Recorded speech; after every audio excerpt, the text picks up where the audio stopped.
The guns fell silent. World War II, a conflict that had consumed the globe, finally ended in 1945.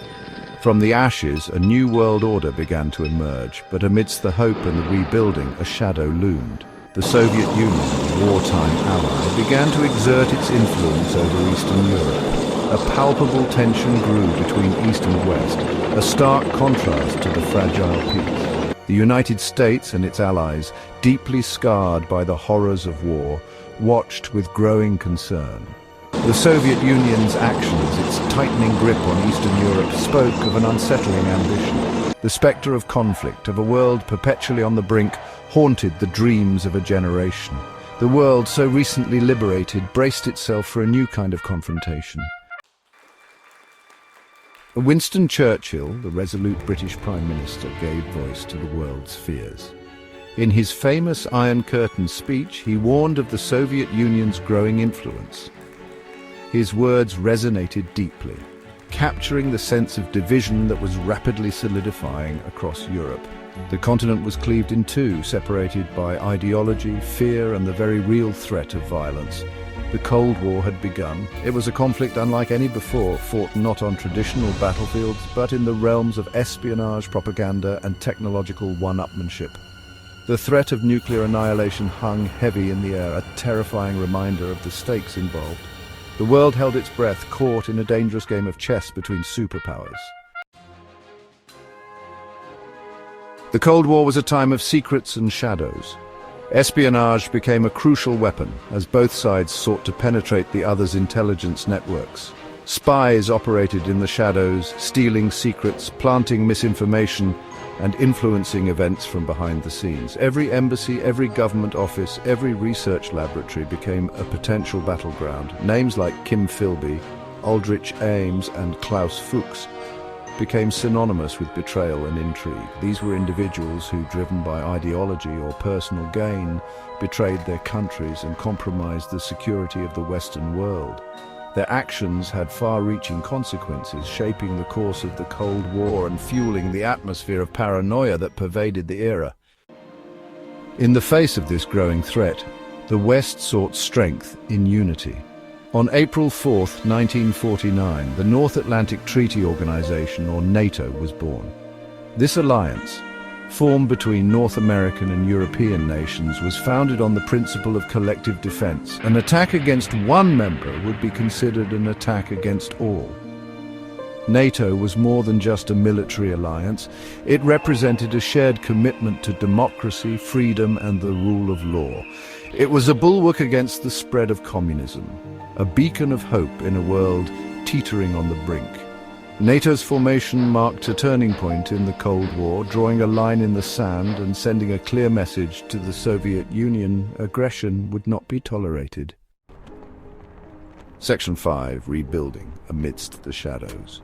While the Cold War cast a long shadow, life went on.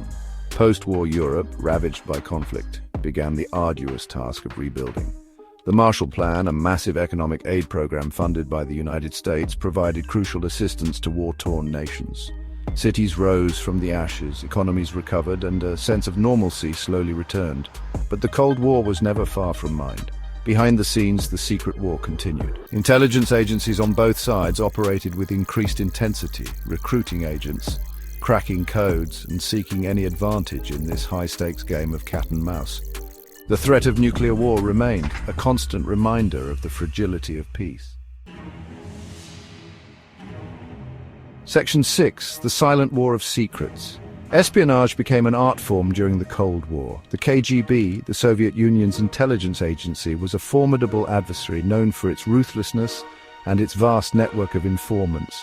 Western intelligence agencies, led by the CIA, worked tirelessly to counter the Soviet threat, developing new technologies and recruiting agents within the Soviet bloc. The stakes were incredibly high.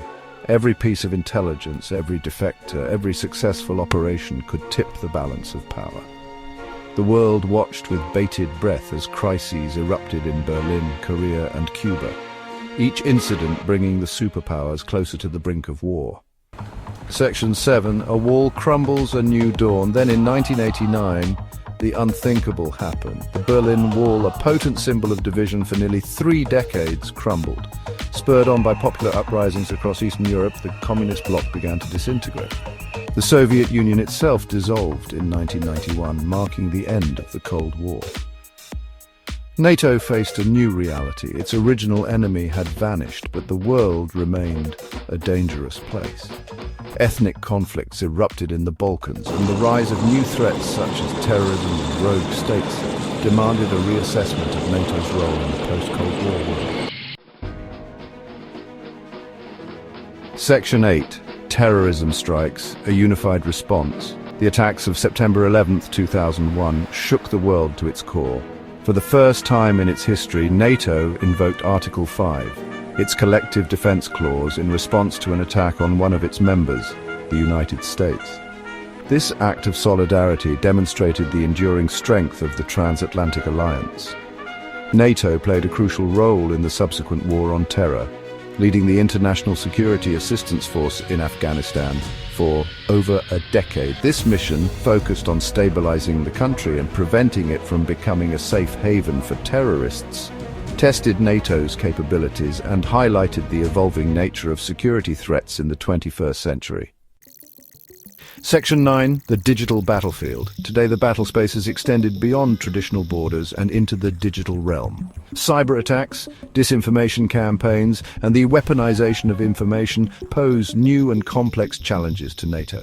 The alliance recognizes the critical importance of cybersecurity and is actively adapting to this evolving threat landscape. NATO's Cyber Defense Center of Excellence, established in Tallinn, Estonia, serves as a hub for research, training, and the development of cyber defense capabilities. The alliance is committed to deterring and defending against cyber attacks. Section 10. A steadfast presence. NATO and the Ukraine crisis. The 2014 annexation of Crimea by Russia and its continued support for separatists in eastern Ukraine marked a watershed moment in European security. NATO responded decisively, enhancing its forward presence in Eastern Europe and providing practical support to Ukraine, demonstrating its unwavering commitment to its partners. NATO's message is clear: aggression will not be tolerated. The alliance stands united in its commitment to defending its members and upholding the rules-based international order. The crisis in Ukraine has underscored the importance of transatlantic unity and the enduring relevance of NATO in an increasingly uncertain world.